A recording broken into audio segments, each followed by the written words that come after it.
ಇದು ಕಾಡು ಮರ ತರ. ಇದು ಆಸ್ಟ್ರೇಲಿಯನ್ ಕ್ರಾಪ್. ಇದು ಹೆಂಗೆ ಅಂದ್ರೆ ಸೋಂಬೇರಿ ಬೆಳೆ. ಒಳ್ಳೆ ಅತ್ಯುತ್ತಮವಾದ ಬೆಳೆ ಅಂತ ನನಗೆ ಅನಿಸಿದೆ.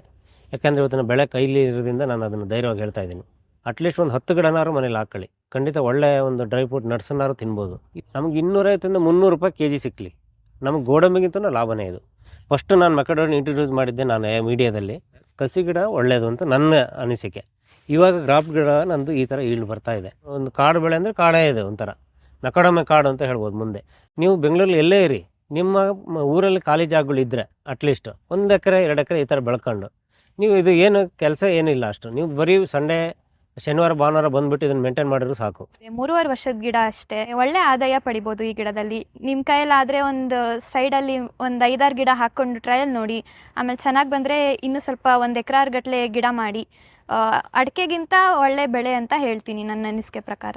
ನಾವು ಹಾರ್ಟಿಕಲ್ಚರಲ್ಲಿ ಎಲ್ಲ ಗಿಡನೂ ಕಂಪೇರ್ ಮಾಡ್ತೀವಿ, ಯಾವ್ದು ಕಮರ್ಷಿಯಲ್ ಆಗಿ ಬೆಳಿಬೋದು, ಯಾವ್ದು ಬೆಳೆಯೋಕ್ಕೆ ಬರಲ್ಲ ಅಂತ. ಈಗ ಅಡಿಕೆ ನೋಡಿದ್ರೆ ಅದೆಲ್ಲರೂ ಬೆಳೀತಾರೆ, ಯಾವಾಗ ಅದ್ರ ಬೆಲೆ ಕುಸಿಯತ್ತೆ ಗೊತ್ತಾಗಲ್ಲ. ಬಟ್ ಇದು ಹೊಸದು ಇಂಟ್ರೊಡ್ಯೂಸ್ಡ್ ಆಗಿರೋದ್ರಿಂದ ಇದು ಕೆ ಜಿಗೇನೆ 1200 1300 ಬೇಡ, ರೈತರಿಗೆ ಕಮ್ಮಿನೇ ಸಿಗುತ್ತೆ ಅಂತನಾದರೂ. ಬಟ್ ಇದು ನೋಡಿ, ಎಂಥ ಒಂದು ಡಿಸೀಸ್ ಅಟ್ಯಾಕ್ ಇಲ್ಲ, ಪೆಸ್ಟ್ ಅಟ್ಯಾಕ್ ಇಲ್ಲ, ಇಷ್ಟು ಚೆನ್ನಾಗಿ ಹಾರ್ಡಿ ಕ್ರಾಪ್ ಆಗಿ ಚೆನ್ನಾಗಿ ಬೆಳೆದಿದೆ. ನಮ್ಮದಲ್ಲಿ 200 ಗಿಡ ಇದ್ದಾವೆ, ಒಂದರಲ್ಲೂ ಒಂದು ರೋಗ, ಒಂದು ಪೆಸ್ಟ್ ಅಟ್ಯಾಕು ಏನೂ ಇಲ್ಲ. ಝೀರೋ ಮೇಂಟೆನೆನ್ಸ್ ಅಂತ ಹೇಳ್ಬೋದು. ಒಳ್ಳೆ ಕ್ರಾಪು. ಫಾರ್ಮರ್ಸ್ ಎಲ್ಲ ಕೇಳ್ತಿರ್ತಾರೆ, ನಾವು ಬೆಳೆಯೋದು ಬೆಳಿತೀವಿ, ನಮಗೆ ಮಾರ್ಕೆಟಿಂಗ್ ಹೆಂಗೆ ಮುಂದೆ ಅಂತೆಲ್ಲ ಕೇಳ್ತಾರೆ. 4-5 ವರ್ಷದ ಹಿಂದೆ ಡ್ರೈ ಫ್ರೂಟ್ ಅಂಗಡಿಗೆ ಹೋಗಿ ಕೇಳಿದ್ರೆ ಮೆಕಡೋಮಿಯಾ ಬಗ್ಗೆ ಏನೂ ಗೊತ್ತಿರಲಿಲ್ಲ. ಅವ್ರು ಗೋಡಂಬಿ, ಬಾದಾಮಿ ಅವೆಲ್ಲ ಮಾರ್ತಾಯಿದ್ರು. ಬಟ್ ಇವಾಗ ಹೋಗಿ ಕೇಳಿದ್ರೆ ನಿಮ್ಮಲ್ಲಿ ಬೆಳೆದ್ರೆ ನಮಗೆ ಕೊಡಿ ಅಂತ ಹೇಳ್ತಾರೆ. ಯಾಕಂದರೆ ಅವರು ಈಗ ಬೇರೆ ಕಡೆಯಿಂದ ಇಂಪೋರ್ಟ್ ಮಾಡಿಸ್ಕೊಂಡು ಅವ್ರ ಅಂಗಡಿಲಿ ಸೆಲ್ ಮಾಡ್ತಾರೆ. ಬಟ್ ನಾವೇ ಕೊಟ್ಟರೆ ಅವ್ರಿಗೆ ಚೀಪ್ ಆಗುತ್ತೆ, ಆಗ ನಮ್ಮದು ಸೆಲ್ ಆದಂಗೆ ಆಗುತ್ತೆ. ಮಾರ್ಕೆಟಿಂಗಿಗೇನು ತೊಂದರೆ ಆಗಲ್ಲ. ಈಗ ಗೋಡಂಬಿ ಮತ್ತು ಮೆಕಡೋಮಿಯನ್ 2 ಸೈಡ್ ಕಂಪೇರ್ ಮಾಡಿದ್ರೆ ಮೆಕಡೋಮಿಯನ್ ತಿಂದರೆ ತಿಂತಾನೇ ಇರಬೇಕು ಅಂತ ಅನಿಸುತ್ತೆ. ಯಾಕಂದರೆ ಗೋಡಂಬಿಗಿಂತ ಟೇಸ್ಟ್ ಇದೆ, ಹಾಗೆ ಗೋಡಂಬಿಗಿಂತ ಹೆಲ್ತ್ ಬೆನಿಫಿಟ್ಸು ಈ ಮೆಕಡೋಮಿಯಾದಲ್ಲಿ ಜಾಸ್ತಿ ಇದೆ. ಇದು ಮೆಕಡೋಮಿಯಾ ವರ್ಲ್ಡ್ಸ್ ಕಾಸ್ಟ್ಲಿಯಸ್ಟ್ ನೆಟ್ಟು. ನಮ್ಮದು ಬೇರೆ ಬೇರೆ ಗಿಡ ಇದ್ದಾವೆ ಇಲ್ಲಿ. ಇದು ಸೀಬೆ ಆಗಲಿ, ಅದಕ್ಕೆ ಬೇರೆ ರೋಗ ಇದೆ. ಕಾಳುಮೆಣಸು ನೋಡಿದ್ರೆ ಒಣಗೋಗಿದೆ. ಆದರೆ ಇದು ಮೆಕಡೋಮಿಯಾ ನೋಡಿ, ಒಂದು ರೋಗ ಇಲ್ಲ, ಒಂದು ಪೆಸ್ಟ್ ಅಟ್ಯಾಕ್ ಆಗಿಲ್ಲ. ತುಂಬ ಹಾರ್ಡಿ ಕ್ರಾಪು, ಏನು ಸ್ಪ್ರೇ ಮಾಡೋದಿಲ್ಲ, ಏನು ಕೆಲಸನೇ ಇಲ್ಲ, ಬರೀ ಹಾರ್ವೆಸ್ಟು ಅಷ್ಟೇ. ಹಾರ್ವೆಸ್ಟ್ ಮಾಡಾದ್ಮೇಲೆ ಈ ಸಿಪ್ಪೆ ಹೊಡೆದು ಪಲ್ಪ್ ತೆಗೆದು ಮಾರ್ಕೆಟಿಂಗ್ ಮಾರೋದು. ಇಲ್ಲಾಂದರೆ ಇದನ್ನೇ ಮಾರ್ತೀರಾ ಅಂದರೆ ಸ್ವಲ್ಪ ಕಮ್ಮಿ ಬೆಲೆಗೆ ಮಾರ್ಬೋದು. ಪಲ್ಪ್ ತೆಗೆದು ಎಕ್ಸ್ಟ್ರಾಕ್ಟ್ ಮಾಡಿ ಮಾರ್ತೀರಾ ಅಂದರೆ ಸ್ವಲ್ಪ ಜಾಸ್ತಿ ಬೆಲೆಗೆ ಮಾರ್ಬೋದು. ಇದು ಮಾರ್ಕೆಟಿಂಗ್ ಹೆಂಗಂದರೆ, ಈಗ ಬರೀ ರೈತರು ಮಾಡಿ ಪ್ರೊಡಕ್ಷನ್ ಮಾಡಿ ಸೇಲ್ ಮಾಡೋದು ಅಷ್ಟೇ ಅಲ್ಲ, ಬೇರೆ ಎಂಟ್ರಪ್ರಿನರ್ಶಿಪ್ ನಂತರ ಸ್ಟೂಡೆಂಟ್ಸ್ ಆಗಲಿ, BA BCom ಇಂಜಿನಿಯರಿಂಗ್ ಅವರೆಲ್ಲ ಕೆಲಸ ಸಿಗದೆ ಇರೋರು ಎಲ್ಲ ಈ ಉದ್ಯೋಗ ಮಾಡ್ಬೋದು. ಇದರಿಂದ ಪ್ರೊಸೆಸಿಂಗ್ ಮಾಡಿ, ಇದರಿಂದ ಆಯಿಲ್ ಎಕ್ಸ್ಟ್ರಾಕ್ಟ್ ಮಾಡೋದಾಗಲಿ, ಚಾಕ್ಲೇಟ್ ಮಾಡೋದಾಗಲಿ, ಐಸ್ ಕ್ರೀಮ್ ಮಾಡೋದಾಗಲಿ, ಅಥವಾ ಬೇರೆ ದೇಶಕ್ಕೆ ಎಕ್ಸ್ಪೋರ್ಟ್ ಮಾಡೋದಾಗಲಿ ಎಲ್ಲ ಇದರಿಂದ ಮಾಡ್ಬೋದು. ನಾನು ಹಾರ್ಟಿಕಲ್ಚರ್ ಸ್ಟೂಡೆಂಟು. ರೈತರಿಗೆಲ್ಲ ಈಗ ಹೊಸ ಗಿಡ ನೆಡಬೇಕಾದ್ರೆ ಡೌಟ್ ಇರುತ್ತಲ್ಲ, ಬೀಜದ ಗಿಡ ನೆಡೋದಾ ಅಥವಾ ಕಸಿ ಗಿಡ ನೆಡೋದಾ ಅಂತ. ಸೊ ನಾನು ಏನು ಹೇಳಬೇಕಂದ್ರೆ, ಬೀಜದ ಗಿಡ ಆದರೆ ನಿಮಗೆ ಈ ಥರ ಸೈಜ್ ಬರಲ್ಲ. ಸೈಜ್ ಬಂದರೂ ಒಳಗಡೆ ನೆಟ್ಟಿರುತ್ತಲ್ಲ, ಅದು ಸಣ್ಣಕ್ಕೆ ಸೈಜ್ ಬರುತ್ತೆ. ಆಮೇಲೆ ಅದ್ರ ಜಿವಿನೈಲ್ ಫೇಸ್ ಅಂತ ಇರುತ್ತೆ, ಅಂದರೆ ಬೆಳವಣಿಗೆ ಫೇಸು, ಅದೇ ಜಾಸ್ತಿ ವರ್ಷ ತಗೊಳತ್ತೆ. ಕಾಯಿ ಬಿಡೋಕ್ಕೆ ತುಂಬ ಲೇಟಾಗಿ ಬರುತ್ತೆ. ಅದೇ ಗ್ರಾಫ್ಟ್ ಆದರೆ ನಿಮಗೆ ಒಳ್ಳೆ ವೆರೈಟಿ ಹಾಕಿದ್ರೆ ಒಳಗಡೆ ಕರ್ನಲ್ಲೂ ಸೈಜು ಸ್ವಲ್ಪ ಜಾಸ್ತಿ ಬರುತ್ತೆ. ಹಾಗೆ ಗ್ರೇಡ್ ವೈಸ್ ಸೆಲ್ ಮಾಡೋಕ್ಕೆ ಮಾರ್ಕೆಟಿಂಗಲ್ಲೂ ಒಳ್ಳೆ ದುಡ್ಡು ಸಿಗುತ್ತೆ. ಆಮೇಲೆ ಬೇಗ ಫಸಲು ಬರೋಕ್ಕೆ ಸ್ಟಾರ್ಟ್ ಆಗುತ್ತೆ. ಈಗ 3-4 ವರ್ಷಕ್ಕೆ ಬರುತ್ತೆ ಗ್ರಾಫ್ಟಿಂಗ್ ಆದರೆ. ಅದೇ ಬೀಜದ ಗಿಡ ಹಾಕಿದ್ರೆ ನಿಮಗೆ ತುಂಬ ಡಿಲೇ ಆಗುತ್ತೆ, 6-7 ವರ್ಷ ಬೇಕಾಗುತ್ತೆ. ನಾನು ಸ್ಟೂಡೆಂಟ್ ಆಗಿರೋದ್ರಿಂದ ಕಾಲೇಜಿಗೆ ಹೋಗಿರ್ತೀನಿ. ವೀಕೆಂಡ್ಸಲ್ಲಿ ಬಂದಾಗೆಲ್ಲ ಮರ ಗಿಡನ ನೋಡೋದೇ ನನ್ನ ಕೆಲಸ. ಈ ಗಿಡನೆಲ್ಲ ಮೇಂಟೈನ್ ಮಾಡೋದು ನಮ್ಮಪ್ಪನೇ. ಆದರೂ ಈ ಗಿಡ ಬೇರೆ ಗಿಡನೆಲ್ಲ ನೋಡೋಕ್ಕೆ ಕಂಪೇರ್ ಮಾಡಿದ್ರೆ ಬೇರೆ ಗಿಡ ಎಲ್ಲ ಅಷ್ಟೊಂದು ಚೆನ್ನಾಗಿರಲ್ಲ. ಪೆಸ್ಟು, ರೋಗ ಅದು ಇದು ಅಟ್ಯಾಕ್ ಆಗಿರೋದ್ರಿಂದ ಕಲ್ಲರು ಎಲ್ಲ ಸ್ವಲ್ಪ ಡಿಮ್ ಇರುತ್ತೆ. ಬಟ್ ಈ ಗಿಡ ನೋಡಿದ್ರೆ ನನಗೆ ತುಂಬ ಖುಷಿ ಆಗುತ್ತೆ, ಯಾಕಂದರೆ ಹಸಿರು ಇರುತ್ತೆ. ಆಮೇಲೆ ಯಾವಾಗ ನೋಡಿದ್ರು ನೋಡೋಕ್ಕೆ ಚೆಂದ ಇದೆ ಗಿಡ. ನನ್ನ ಹೆಸರು ಪ್ರಸನ್ನ ಅಂತೇಳಿ. ಇದು ಗಿಳಾಳ್ಗುಂಡಿ ಅಂತೇಳಿ, ಸಾಗರ ತಾಲೂಕು, ಶಿವಮೊಗ್ಗ ಡಿಸ್ಟಿಕ್ಕು. ಇಲ್ಲಿ ನಂದು ಒಂದು 4 ಎಕರೆ ಜಾಗದಲ್ಲಿ ನಾನಿವತ್ತು ಒಂದು 3/4 ಎಕರೆ ಜಾಗದಲ್ಲಿ ಮೆಕಡೋಮಿಯನ್ ಫಸ್ಟ್ ಟ್ರಯಲ್ ಬೇಸಿಸ್ ಅಂತ ಮಾಡಿದೆ. 2021ರಲ್ಲಿ ನಾನು ಸೋಷಿಯಲ್ ಮೀಡಿಯಾದಲ್ಲಿ ಇದ್ರ ಮೆಕಡೋಮಿಯನ್ ನಾನು ಹೇಳಿದಾಗ ಎಷ್ಟೋ ಜನ, ಸಾವಿರಾರು ಜನ ಬಂದು ವಿಸಿಟ್ ಮಾಡಿದ್ರು. ಫಸ್ಟು ನಾನು ಮೆಕಡೋಮಿಯನ್ ಇಂಟ್ರೊಡ್ಯೂಸ್ ಮಾಡಿದ್ದೆ ನಾನು ಮೀಡಿಯಾದಲ್ಲಿ. ಆವಾಗ ಎಲ್ಲರೂ ಬಂದವರು ಎಲ್ಲರೂ ಹೇಳಿದ್ರು, ಎಲ್ಲಿಯಪ್ಪ ನೀನು ಎಲ್ಲಿ ಬೆಳೆದಿದ್ಯಾ ಏನು ಅಂತೇಳಿ. ಆವಾಗ ನಾನು ಬರೀ ಒಂದು 2 ಗಿಡದಲ್ಲಿ ಬರ್ತಾಯಿತ್ತು. ಇವತ್ತು ನಾನು 100 ಗಿಡದಲ್ಲಿ ಈಲ್ಡ್ ಬಂದಿದೆ. ಈಗ ನಾನು ನನ್ನ ತೋಟದಲ್ಲಿ ನಾನು ಸ್ವಂತ ಬೆಳೆದು ಕೈಲಿ ಹಿಡ್ಕೊಂಡು ನಿಂತಿದ್ದೀನಿ. ಇವತ್ತು ಮೆಕಡೋಮಿಯಾ ಒಂದು ಕಮರ್ಷಿಯಲ್ ಬೆಳೆ ಆಗೋದ್ರಲ್ಲಿ ಯಾವುದೇ ರೀತಿಯಲ್ಲಿ ಅನುಮಾನ ಇಲ್ಲ ಅಂತ ಎಷ್ಟೋ ವಿಡಿಯೋಗಳು ಹೇಳಿದ್ದೆ. ಅದು ಇವತ್ತು ನನಗಿಲ್ಲಿ ಪ್ರತ್ಯಕ್ಷವಾಗಿ ನಾನು ತೋರಿಸ್ತಾ ಇದ್ದೀನಿ. ನಮ್ಮಲ್ಲಿರುವಂಥ ಕಸ ಕಡ್ಡಿಗಳನ್ನು ಹಾಕಿ ಗೊಬ್ಬರ ಹಾಕಿ ಬೆಳೆಸಿರೋಂಥದ್ದು. ಬೇರೆ ಏನೇ ಕೂಡ ಸ್ಪ್ರೇನಾಗಲಿ ಅಥವಾ ಏನಾರು ರೂಟ್ ಹಾರ್ಮೋನ್ ಆಗಲಿ ಆ ಥರದ್ದು ನಾನು ಇದಕ್ಕೆ ಮಾಡಿಲ್ಲ.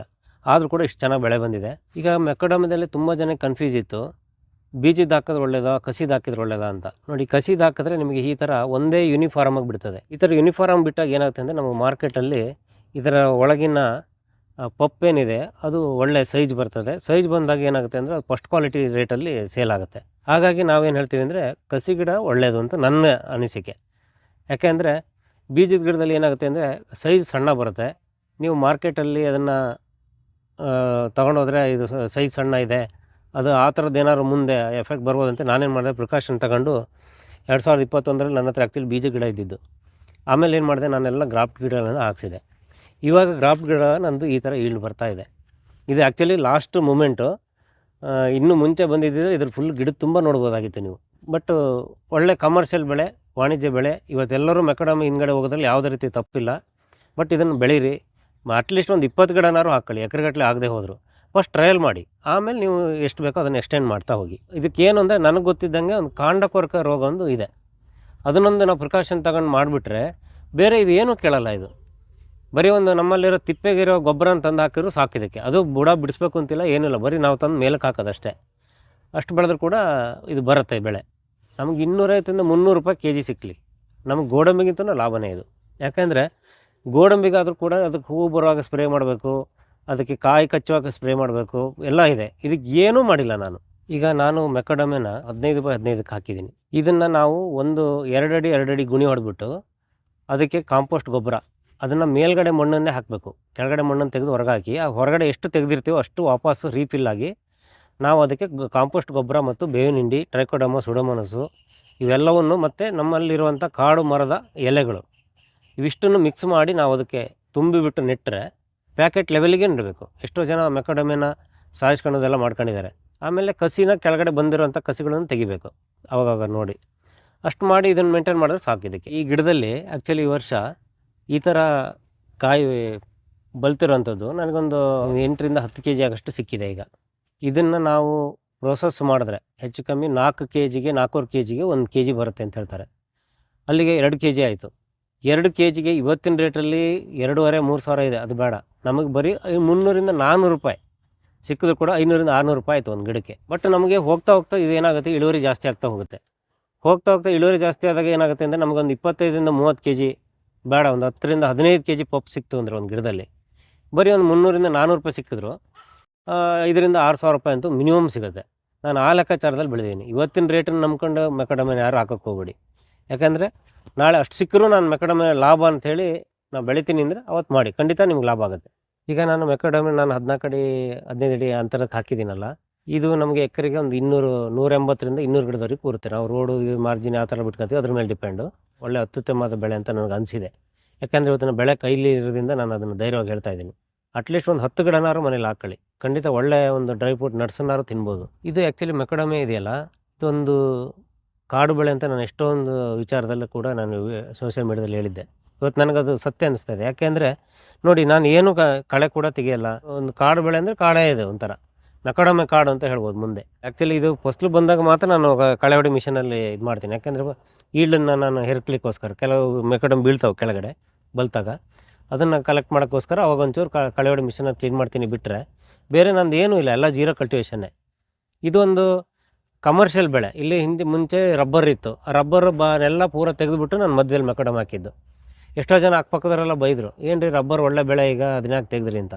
ಬಟ್ ನನಗೆ ಇದು ಒಳ್ಳೆ ಬೆಳೆ, ಅದಕ್ಕಿಂತ ಒಳ್ಳೆ ಬೆಳೆ ಅಂತ ಅನಿಸಿತ್ತು ಫ್ಯೂಚರ್ಲಿ.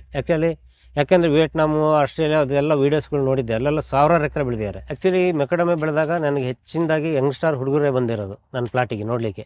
ಬಟ್ ನಾನು ಹೇಳೋದು ಏನು ಗೊತ್ತಾ, ಒಂದು ಕಿವಿ ಮಾತು, ನೀವು ಬೆಂಗಳೂರಲ್ಲಿ ಎಲ್ಲೇ ಇರಿ, ನಿಮ್ಮ ಊರಲ್ಲಿ ಖಾಲಿ ಜಾಗಗಳಿದ್ದರೆ ಅಟ್ಲೀಸ್ಟ್ 1 ಎಕರೆ 2 ಎಕರೆ ಈ ಥರ ಬೆಳ್ಕೊಂಡು ನೀವು ಇದು ಏನು ಕೆಲಸ ಏನಿಲ್ಲ ಅಷ್ಟು, ನೀವು ಬರೀ ಸಂಡೇ ಶನಿವಾರ ಭಾನುವಾರ ಬಂದುಬಿಟ್ಟು ಇದನ್ನು ಮೇಂಟೈನ್ ಮಾಡಿದ್ರು ಸಾಕು, ಆರಾಮ್ಸಾಗಿ ಇದನ್ನು ಬೆಳಿಬೋದು. ಯಾಕೆಂದರೆ ನಾವು ಜೀರೋ ಕಲ್ಟಿವೇಷನ್ ಇದು ಭಾರಿಯನ್ನೇನು ಇದಕ್ಕೆ ಲೇಬರ್ ಆಗಲಿ ಇದಾಗಲಿ ತಗೊಳ್ಳಲ್ಲ. ಏನಂದರೆ ಇದನ್ನು ಕಲೆಕ್ಟ್ ಮಾಡೋಕ್ಕೆ ಮಾತ್ರ. ಹಾಗಾಗಿ ಖಂಡಿತ ನೀವು ಇದೊಂದು ಒಳ್ಳೆ ಬೆಳೆ. ಪ್ರತಿಯೊಬ್ಬರಿಗೆ ನಾನು ಹೇಳೋದಿಷ್ಟೇ, ನೀವು ಎಲ್ಲೇ ಜಮೀನು ಇರಲಿ ಏನೇ ಇರಲಿ, ಬರೀ 1 ಇಂಚ್ ನೀರಿದ್ದರೂ ಸಾಕು. ಹಾಗಾಗಿ ಇದು ಒಂದು ಒಳ್ಳೆ ಕಮರ್ಷಿಯಲ್ ಬೆಳೆ ಮಾಡಿ. ಹಾರ್ವೆಸ್ಟಿಂಗ್ ಯಾವ ಥರ ಮಾಡಬೇಕು ಅಂದರೆ, ಆಲ್ರೆಡಿ ಇದರಲ್ಲಿ ಒಂದು 70% ಮುಗಿದಿದೆ, ಒಂದು 30% ಮಾತ್ರ ಇದೆ. ಇದು ಏನಾಗುತ್ತೆ ಅಂದರೆ ಫುಲ್ಲು ಸ್ವಲ್ಪ ಬ್ಲಾಕ್ ಕಲರಿಗೆ ಬರ್ತದೆ. ಬ್ಲಾಕ್ ಕಲರಿಗೆ ಬಂದುಬಿಟ್ಟು ಅದು ಹೊಡಿತದೆ. ಹೊಡೆದಾಗ ನಾವು ಅದನ್ನು ಅದಾಗಿ ಬೀಳುತ್ತದೆ. ಬಿದ್ದಾಗ ನಾವು ಅದನ್ನು ಹೆರ್ಕಿ ಒಣಗಿಸ್ಬಿಟ್ರೆ ಆಯ್ತು ಅದನ್ನು. ನೋಡಿ ಈ ಥರ ಈಗ ಸಿಪ್ಪೆ ಬಂದಾಗ ಈ ಥರ ಹೀಗೆ ಬಿಡಿಸೋವಂಥದ್ದು.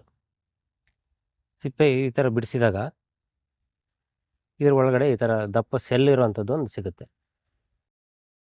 ಇದನ್ನು ನೀವು ಒಣಗಿಸ್ಬಿಟ್ಟು ಇದು ಅಲ್ಲಾಡುತ್ತೆ. ಇದನ್ನು ನೀವು ಯಾವ್ದಾದ್ರು ಒಂದು ಈಗ ಕೆಲವು ಒಳ್ಳೊಳ್ಳೆ ಮಿಷನ್ಗಳೆಲ್ಲ ಇದ್ದಾವೆ. ತುಂಬ ಕ್ವಾಂಟಿಟಿ ಬಂದಾಗ ಮಿಷನ್ಗಳಲ್ಲಿ ಮಾಡೋವಂಥದ್ದೆಲ್ಲ ಇದ್ದಾವೆ.